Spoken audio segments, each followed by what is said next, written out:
College was a strange kind of freedom. You think you're going there to learn about the world, maybe get a degree, but what no one tells you is how much you end up learning about yourself, sometimes in the smallest, most unexpected ways. I wasn't out then, not even to myself. I didn't have the language for it. I just knew I felt things a little differently, looked at certain people a little longer than I probably should have, but I didn't question it too hard. I was focused on passing exams, figuring out what I wanted to do with my life, and trying to be a decent friend. That was enough, for a while. Looking back now, I can see I was open in ways I didn't fully understand yet.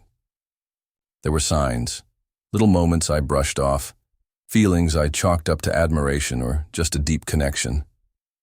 Maybe that's why I noticed Brian the way I did, or maybe it's just because Brian had that kind of presence. Warm, steady, easy to like. He was the kind of guy everyone seemed to naturally gravitate toward. Tall, athletic, with that relaxed, charming confidence that made people want to be around him. He had a soft, kind face, this easy smile that made you feel like everything was okay just because he was near. We met during a group study session early in the semester and somehow just clicked. We weren't the same in a lot of ways. He was louder, funnier, effortlessly cool. But being around him never felt like work. It felt natural, simple. Our friendship grew fast and quietly. We'd meet up before class, study together in the library, share late-night meals at the 24-hour diner. We played video games in each other's dorms, shared playlists, pulled all-nighters. There was an ease between us that felt rare. We didn't talk about feelings or anything deep, but there was a comfort in the silence, in just being. He had girlfriends. I had nothing serious. I never brought anyone around, and he never asked. Maybe that was a kindness. There's something about that time that feels soft now in memory. Safe, in a way. But when I really think about it, I wonder how much of what happened between us was hiding in plain sight. I think I was waiting, without knowing it, for a moment, for a sign, for someone to reach past whatever quiet barriers I'd put up. Brian didn't mean to be that person, but sometimes people walk into your life and change you without even realizing it. And when it happens, it feels like something small at first. Something like a banana at breakfast. It happened one morning when we were grabbing a quick breakfast before class. The cafeteria was half empty, sunlight creeping through the wide windows, painting everything gold and sleepy. I was running late, half awake, still trying to shake off the night's lack of sleep. My tray was a mess of scrambled eggs, toast, and a single oversized banana that looked more like a challenge than a fruit. We sat across from each other, like we always did, trading yawns and half-hearted jokes about the day ahead. I remember unpeeling the banana absently, checking the time, and realizing I had maybe 5 minutes to eat and make it to lecture. I didn't think much of it. I tilted my head back and slid the banana whole into my mouth, not for show, not to be funny, just to get it done. One smooth motion, no chewing, no fuss. I'd done it before, especially when rushing. It was just something I could do. A weird, harmless skill. But when I looked back down, Brian was staring at me. His fork had stopped halfway to his mouth. His eyebrows were slightly raised, his lips parted like he was about to speak but forgot how. The expression wasn't mockery or disgust. It was something else, something unsure.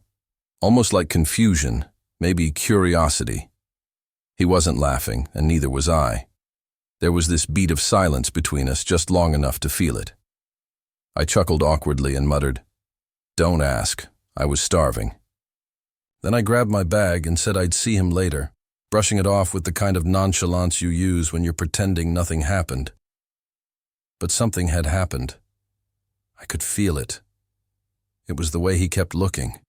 Even after I stood up, the way his mouth moved like he wanted to say something but stopped himself.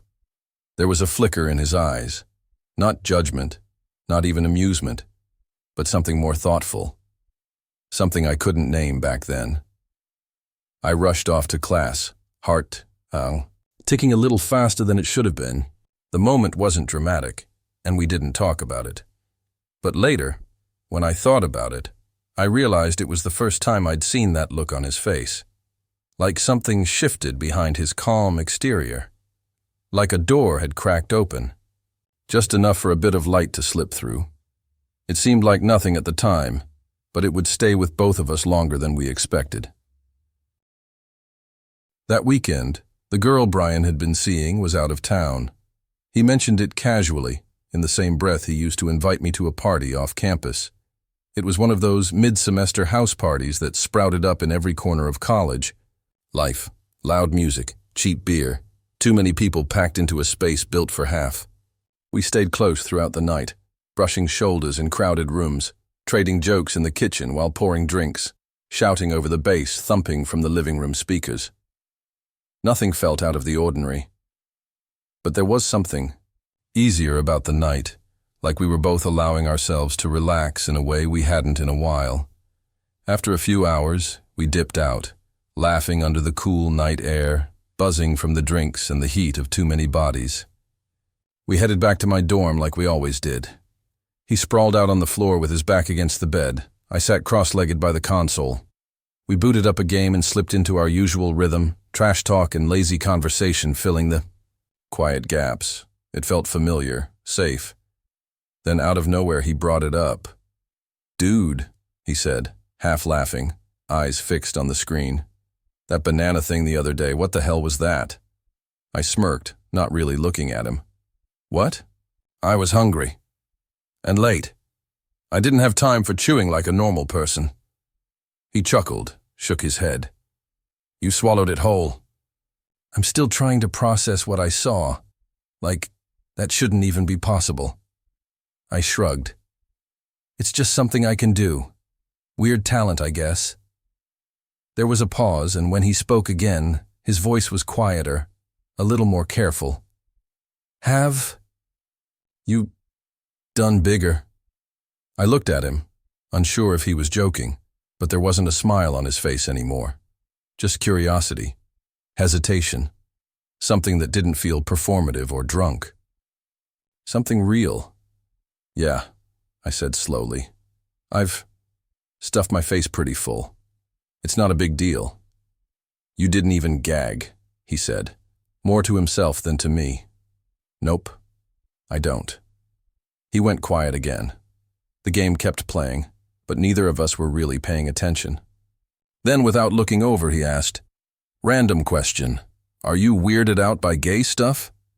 The question hit like a pin dropping in a silent room. Not aggressive, not teasing. Just open, tentative. "No," I said, calm but honest. "I'm not weirded out by it at all." He took a sip from his drink, set it down slowly, then finally looked at me. "I've never been deep-throated," he said, matter of fact, but laced with something unspoken. "Girls say I'm too big, like they can't even try." He looked back at the screen, not playing anymore. I watched his jaw tighten slightly, his thumb nervously tapping his knee. There was a stillness between us. Charged. Not uncomfortable, but heavy in a way that made the air feel thicker. I could feel my heart beating a little faster, but I didn't look away. I didn't try to laugh it off. "I could try," I said, voice steady. "If you ever wanted to experience it." The words surprised even me, but they came out calm, without hesitation, no pressure, no teasing, just a genuine offer. He looked at me then, really looked. His eyes searched mine for a beat, like he was trying to figure out if I was serious. When he saw that I was, he didn't laugh, didn't freak out. He just gave a small, almost imperceptible nod. It wasn't a bold move. It wasn't sudden. It was quiet, cautious, like two people standing at the edge of something they weren't sure they were ready for but didn't want to walk away from. There was no label on what was unfolding, no grand revelation, just two friends, sitting inches apart, finally acknowledging a current that had been there all along. And neither of us ran from it. He didn't say anything right away, just sat there with his fingers loosely laced in his lap, his posture still, but not tense. I could tell he was thinking, probably overthinking, because that was Brian. Beneath the easygoing charm and soft grin, he was always turning things over in his head. But this time, he didn't pull back. He didn't try to explain it away. He just gave a quiet nod, more to himself than to me. I moved slowly, not because I was unsure, but because it felt right to. There was something sacred in that moment, an unspoken agreement passing between us. No laughter, no bravado, just a sense of quiet trust that hung in the air like a warm mist. We were both slightly buzzed, but this wasn't a drunk mistake. It was something else, something softer. He shifted back onto the edge of my bed, legs open slightly, eyes watching me with a mix of uncertainty and anticipation. The dorm light buzzed quietly above us, casting a pale golden hue over the room. I knelt in front of him, not because it was expected, but because it felt like the right place to be, closer, grounded, present. When he undid the button of his jeans, his hands trembled slightly. He wasn't cocky in that moment, not showing off or trying to impress. He was vulnerable, open in a way I'd never seen before. I looked up at him, making sure, and he met my eyes with a gaze that told me everything I needed to know. It was okay. He wanted this. He trusted me. As I leaned in, I let my hands rest on his thighs, gentle, steadying us both. His breathing shifted, deeper now, a quiet rhythm that matched my own. I could feel the warmth of his skin through the fabric, the subtle rise and fall of his chest. I took my time, letting every movement feel deliberate, unrushed. There was no rush. There was just this moment and the space we'd created inside it. When I finally touched him, I did it like I was learning something sacred. No sudden gestures, no drama, just slow, careful exploration. I watched his eyes flutter, then close as he leaned his head back against the wall behind him. The sound he made was barely audible, more breath than voice, but it held something I hadn't heard from him before. Surrender. It wasn't about showing skill or technique. It was about giving something, letting him feel cared for in a way that maybe no one had offered him before. Every movement was measured by his reactions, the subtle tightening of his fingers, the soft shift of his hips, the way he whispered my name like he didn't even know he was doing it. And that meant more than anything else. Hearing him say my name like that, half question, half revelation, it anchored me. It made me realize this wasn't just about satisfying curiosity. This was about connection.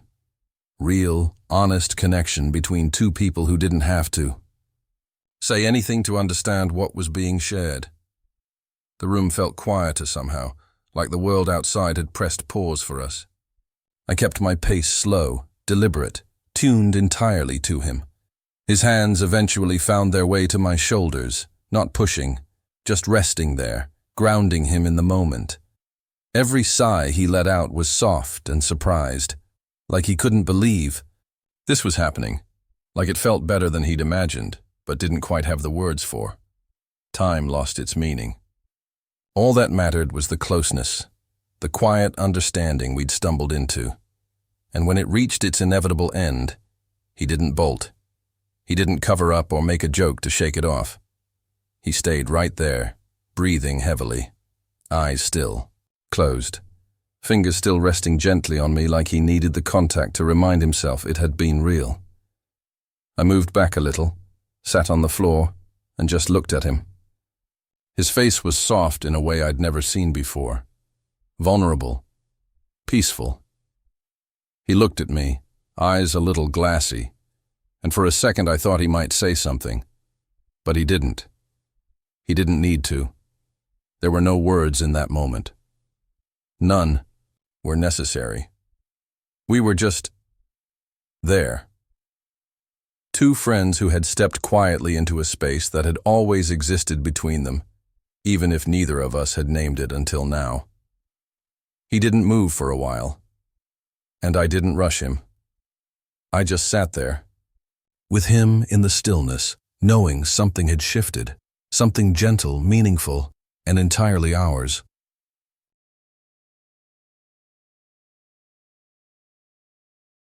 It started happening more often after that night, but never in a way that felt rushed or expected. There was no schedule, no whispered promises or plans. It just became a quiet rhythm, something that slipped into our lives like it had always belonged there. Brian never brought it up directly, never hinted at it in daylight or across campus. He didn't text about it, didn't flirt or tease, but sometimes late at night, when the world felt heavier on his shoulders, he'd knock on my door, hands in his hoodie pocket, voice low and tired. "Hey," he'd say. That was it. Just, "Hey," and I'd step aside, let him in. We didn't talk much on those nights. Sometimes he'd sit on the edge of my bed, shoulders slouched like he'd carried too much all day. Other times he'd lean against the wall, staring at the ground, fingers tapping restlessly against his thigh. There were nights when I could see the tension in his jaw, the way his breath stayed shallow, like he couldn't quite exhale until he was here, with me. And I never asked questions. I didn't need to. I just understood. When I knelt in front of him, it wasn't about lust. It was about presence. About offering something steady when the rest of the world felt uncertain. My hands were gentle, always, and I paid attention to the way his body responded, to what helped him soften, to what made him release whatever he'd been holding on to. Sometimes he closed his eyes and barely made a sound. Other times, he'd exhale shakily, his fingers brushing my hair or resting on my shoulder like he needed that point of contact. It was never rough or rushed. I took my time, always letting him feel safe, held, seen. I remember one night in particular. It had been raining all day, steady, cold. He showed up soaked, hoodie clinging to him, shoes squeaking against the tile. He didn't speak, just stood in the doorway looking lost, and I pulled him inside, peeled his jacket off, offered him warmth in the way I knew how. That night, he didn't leave right away. Afterward, he just lay back on my bed, one arm flung over his eyes, breathing deep like he hadn't in days. "You okay?" I whispered, not expecting an answer. His voice was quiet. "Yeah. Now." We didn't talk about what we were doing, never labeled it, never tried to explain it. It existed in a space outside of all that, an understanding without words, where trust bloomed in silence. It wasn't just about the physicality. It was about him, about letting him feel cared for in a way he couldn't ask for from anyone else. I think he liked that I never needed him to explain, that I didn't treat him differently afterward. He could just come over, fall apart a little, and leave knowing he was still Brian, the same easygoing guy everyone saw on campus. No judgment, no strings. And yet, the bond between us deepened. Quietly, unmistakably, I started to notice the little things. How he'd linger a bit longer before leaving. How he'd let his fingers trail lightly across my shoulder as he passed me in the dorm. How he'd sometimes sit beside me afterward, our legs barely touching, just breathing together in that peaceful silence. And I felt it too. Something building beneath the surface. Not just attraction, not even desire really. It was something warmer, fuller, a feeling of connection, of fulfillment, like I was giving him something he didn't even know he needed. And in return, he was giving me a kind of closeness I hadn't realized I'd been aching for. I never tried to turn it into something it wasn't, never pushed. I knew the boundary we danced along was delicate, undefined. But there were moments, like When he'd whisper my name so softly it barely registered as sound, or when his hand would tighten on mine for just a second longer than necessary. When I let myself feel the weight of what was growing between us. We didn't say the things most people say. We didn't need to. The trust was real. The care was real. And even though we moved through our days like nothing had changed, the nights told a different story. There was a sweetness to it all, a gentleness, even in the quietest moments. When he'd sigh and lean back against my bed, when I'd rest my head on his thigh just to feel the warmth of him. There was a kind of unspoken love there. Not romantic, maybe. Not defined. But real. Always real.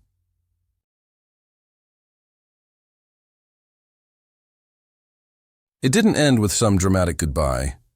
There was no emotional confession, no whispered promise to stay in touch forever. It just faded, the way certain chapters do when life starts to move forward. Brian graduated the spring after that year.